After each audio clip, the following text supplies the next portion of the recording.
Tara, samahan niyo ako sa Rated DP, kung saan ang bawat kwentong privacy ay mahalaga.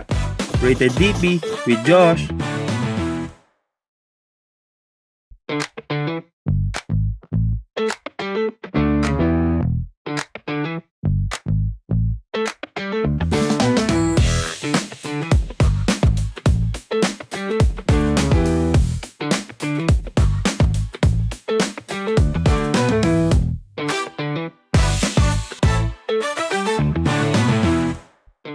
Welcome aboard sa Rated DP, kung saan ang bawat kwentong privacy ay mahalaga. Andito tayo ngayon sa internship upang kausapin ang kanilang DPO at malaman ang iba't ibang data privacy programs ng kanilang organization. Tara, samahan niyo kami!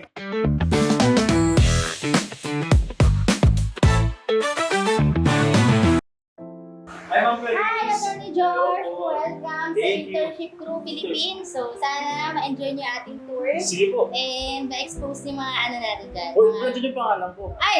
Syempre! O, di ba?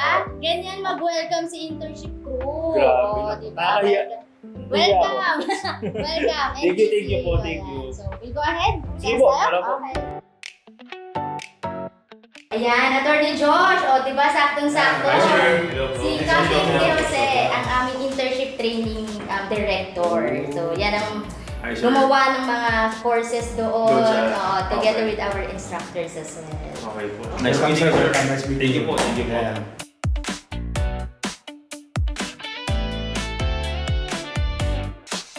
So, ito, Marina approved training. So, ito lang yung pwede namin gamitin Okay. for the Marina approved courses that we offer. Privacy promotion. Ayan. Pero, basahin ko muna ng maayos, concord, kailangan ng sagutan. Oh. Dahil bilang sa seafarer, kailangan din natin pangalagaan ang aming data privacy. Meron sila of registration. Yes, seal of registry. So makikita nyo sa office premises namin, be it Internship Crew Philippines or Internship Navigation Training Center. Yung mga key, itong mga susi, yan, yung mga seal lang na yan, are visible sa mga offices wherein sila talaga yung kumukolekta ng massive talaga na information. So here, sa training center, it's the registration. Okay. So this is the registration team or this is the registration office. Ayan. So makikita nyo dyan yung seal and itong certificate. Okay. Third floor, nandito ang recruitment center namin. The HR is there on the other side and the career development. So if you can see, hindi naman namin plinano, no? Pero ideally kasi the concept is para nasa isang floor Floor lang lang, yung HR. collection of data. Yes. So may nag-a-apply na sea-base, may nag-a-apply na land-base, and may nag-a-apply for the cadetship. So ito specifically is for the recruitment side. So you can also see there, ayan. Sabi ko Seal kanina, information. di ba? May seal. Sa harap. Nasa Sa harapan. likod. Kasi dyan sila nagsusulat. Oh. Diyan sila nag-fill in ng mga details nila. So, para makita nila that they are protected as well. So, nakikita nila dapat yung susi. Okay. This is the processing area. So, as you can see, meron pa rin akong seal dyan. Kasi they collect also data. May mga visa specialists. Yes. Talagang sila lang yung required to handle yung mga Yes. visa. Yes. Visa applications, yung mga details needed by the crew, sila yon. Kaya meron din akong display of PI. Kasi aside from the names, kinokollect din nila mga medical certificates. Medical certificates. Yes, necessary for the visa applications. So they do have that. And on this side is the crewing people, crewing peeps namin. So this is basically the heart of internship crew. Crewing. So this is the operations talaga. So as you can see, yung mga folders na yan, not all CAs have access on Okay. all the cabinets. Basically, kung ano lang yung vessel na hawak nila, and yung mga records ng mga crew na yun lang yung meron sila. Kung hindi sa kanila yung assigned vessel nila, wala silang access. So, sila, medyo hati-hati yan marami. So, I don't know the ratio, pero each crewing assistant, I think more than 5 vessels ang assigned sa kanila. Talagang nakalaklakat ng mga Yes, oo. Plus, meron din kami pinapasign sa kanilang notice of acknowledgement na the do's and don'ts of data privacy. So, they're not allowed to disclose any information ng crew And dapat ang communication nila with the crew is the official office account. So, madali namang ma-distinguish kasi sa logo pa lang o sa profile pic pa lang nila sa Facebook page, merong company name doon. So, we encourage them and then we mandate them na in any communication with the crew, yun ang gagamitin nila para official yung kanilang communication with the crew.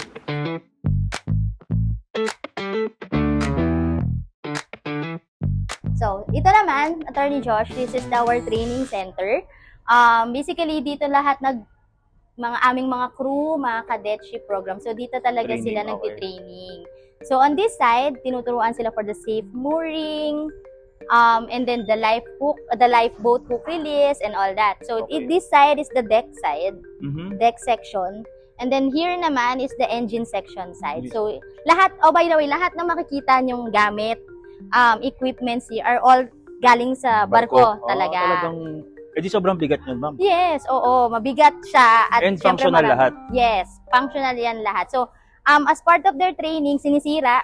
Okay. Parang kailangan kasi ayusin nila, mapagana nila. So, that's part of their activity as well. So, here is the welding side. Here, so Pramo, yes, ito na yung pang-engine naman to. Pang-engine na. So, So, lahat ito, na gumagana. yes, oo, gumagana lahat yan. Lahat yan gumagana. And then, ginagamit siya for training. Okay. So, I'm sure yung mga viewers nyo na soon, yung mga makaka-relate sila dito sa mga Oo. equipments na ipapakita natin. And then, on this side, ito naman, ito yung talagang pinagmamalaki namin. Crane. The crane. This is an actual ship's crane. So, operational din siya. Gumagana yan. Ginagamit din namin siya for training. So, hindi, what we wanted kasi talaga is yung actual, experience yes, nila. oo, actual Okay. experience, actual practical, actual crane driving talaga yung kinukuha So na. sa Metro Manila, kayo pa lang yung may actual Actual crane, yes. Crane. Yes. Pero meron din iba, pero it's more on the simulation. Simulation. Yes.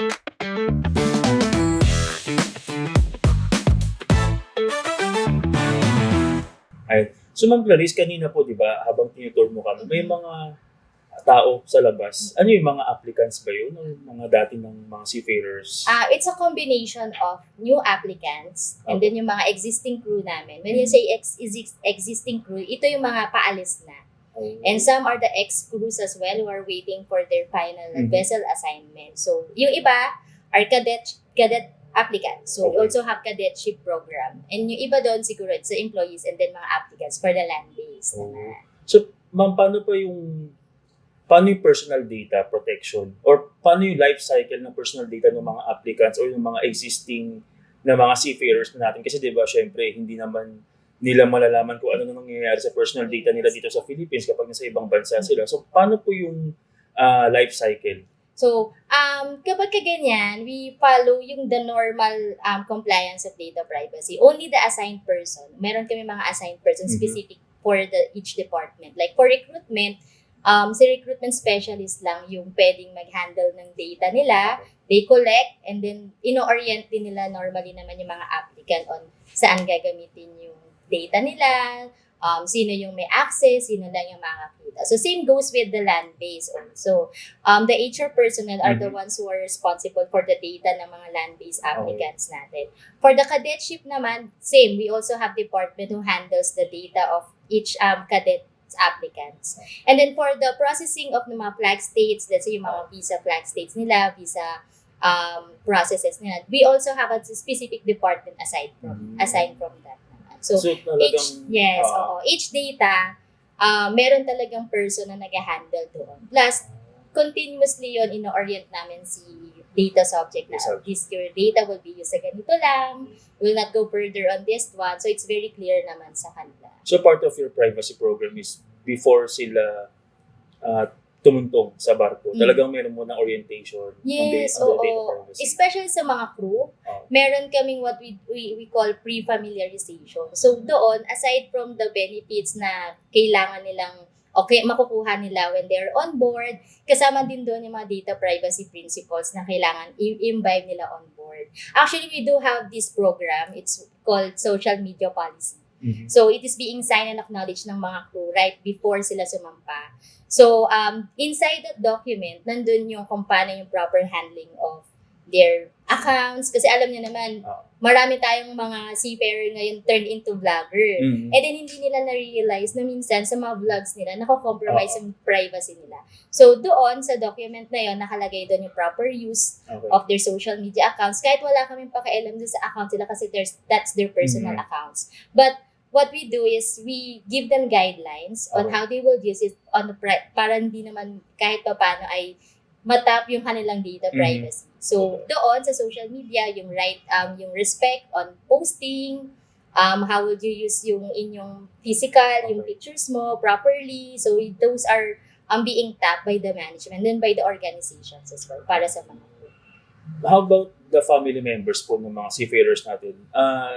Does your privacy program extend to the family members? Oh yes, kasi they are also our data subjects Okay. din. So, minsan, madalas kami dito, nagkakaroon kami ng mga events. So, makikita nyo may mga pictures around pagka nag-ikot tayo. Mhm.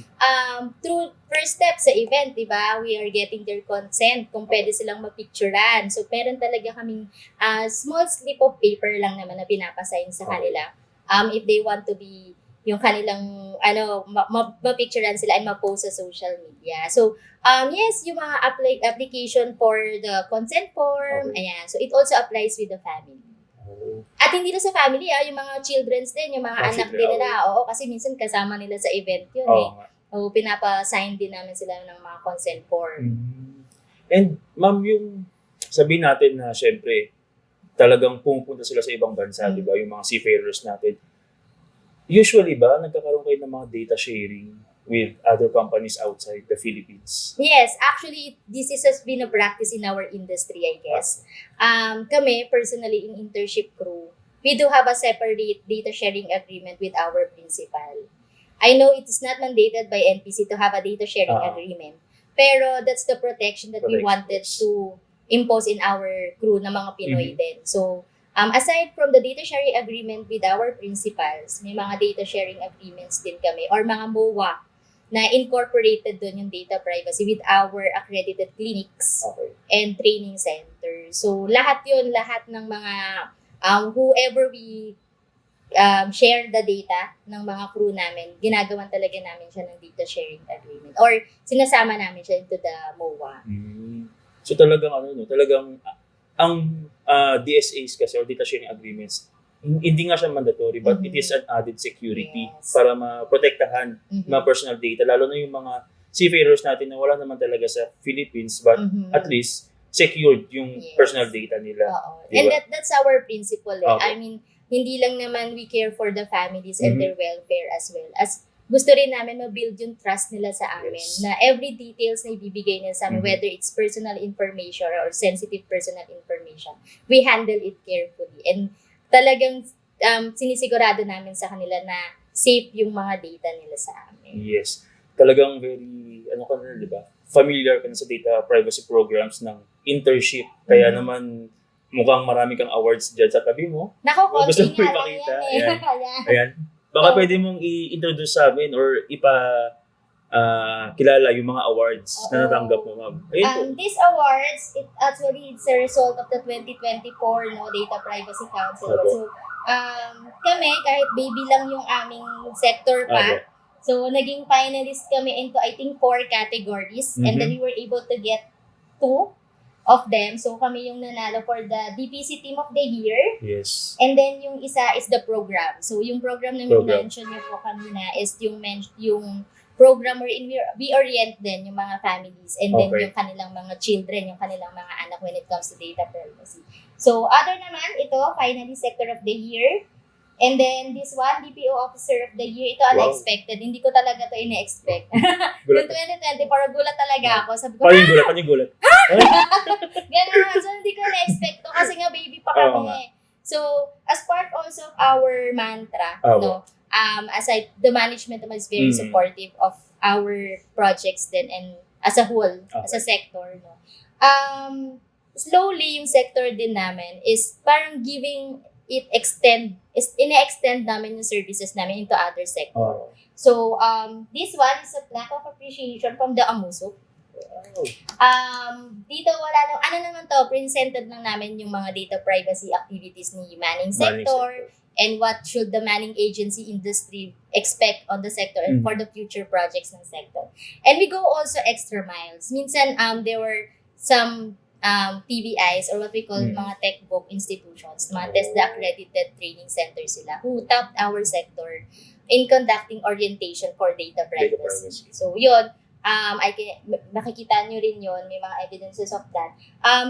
Wala, kasi sa amin, sa sector namin and then sa Internship Crew Philippines, ang sabi namin, the basic or the step 1 talaga to increase the knowledge of the data subjects is to orient them. So, hindi siya madali, mahirap siyang gawin actually, malayo pa yung lalakbayin. Pero, naniniwala kami na pag isang tao nalaman niya at na-imbibe niya yung data privacy, dadagdag na lang siya. So, yun, siguro, itong mga awards na to are just icing on the cake, pero marami pang dapat trabahuin yung mga DPOs ng sector namin and also the other sectors, no? So, sabi ko kasi pagka once na ikaw ay DPO, kahit voluntold pa yan, or kahit ikaw ay napilitan lang, once na kinuha mo siya, once na you said yes, after the responsibilities, the commitment na So, siguro ako, I may say, magiging fulfilled lang ako as a DPO kapag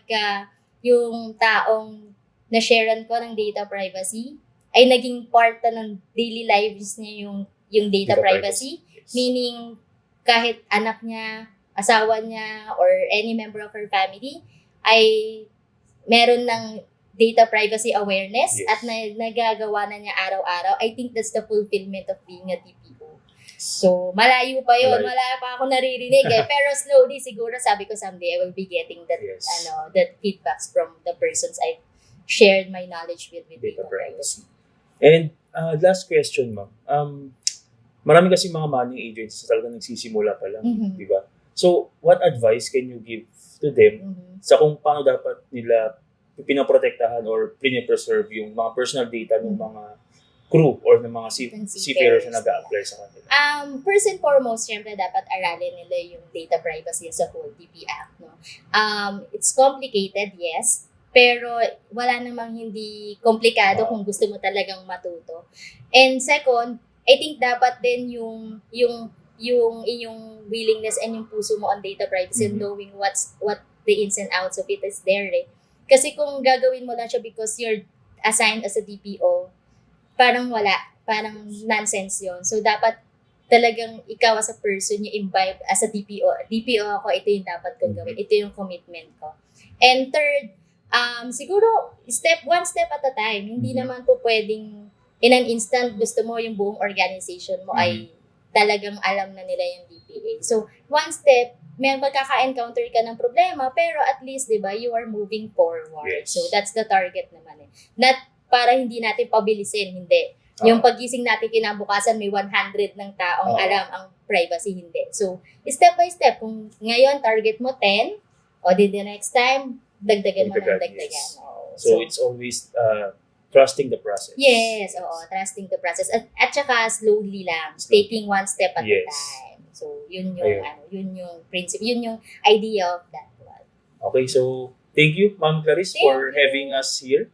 And thank you po. Thank you. Marami kaming natutunan. Siyempre, dahil sa manning industry, wala talaga kaming alam sa kung paano ba talaga yung pag-process o yung life cycle ng personal data ng mga seafarers. And now, since may na-clarify na, and very hands down kami sa lahat ng mga data privacy programs ninyo at ng mga iba pang manning agencies na talagang puspusan yung pag-preserve ng mga personal data ng mga seafarers. Kailangan Yes. Kailangan Kami yung one product of cross-border talaga So, one country, literal na one country, one place to another, one country to another. So, nandun yung dapat responsibility namin to protect their data. Ayan. So, thank you, ma'am. Thank you. Thank you, Aden. Thank you. Okay, Ma'am Clarice. Thank you. po sa Thank pag-experience sa lahat from the training site hanggang dito po sa ating main office. Ayan. Sige, Attorney Josh. Bye-bye po. Thank you. Bye. Ingat. Rated DP with Josh.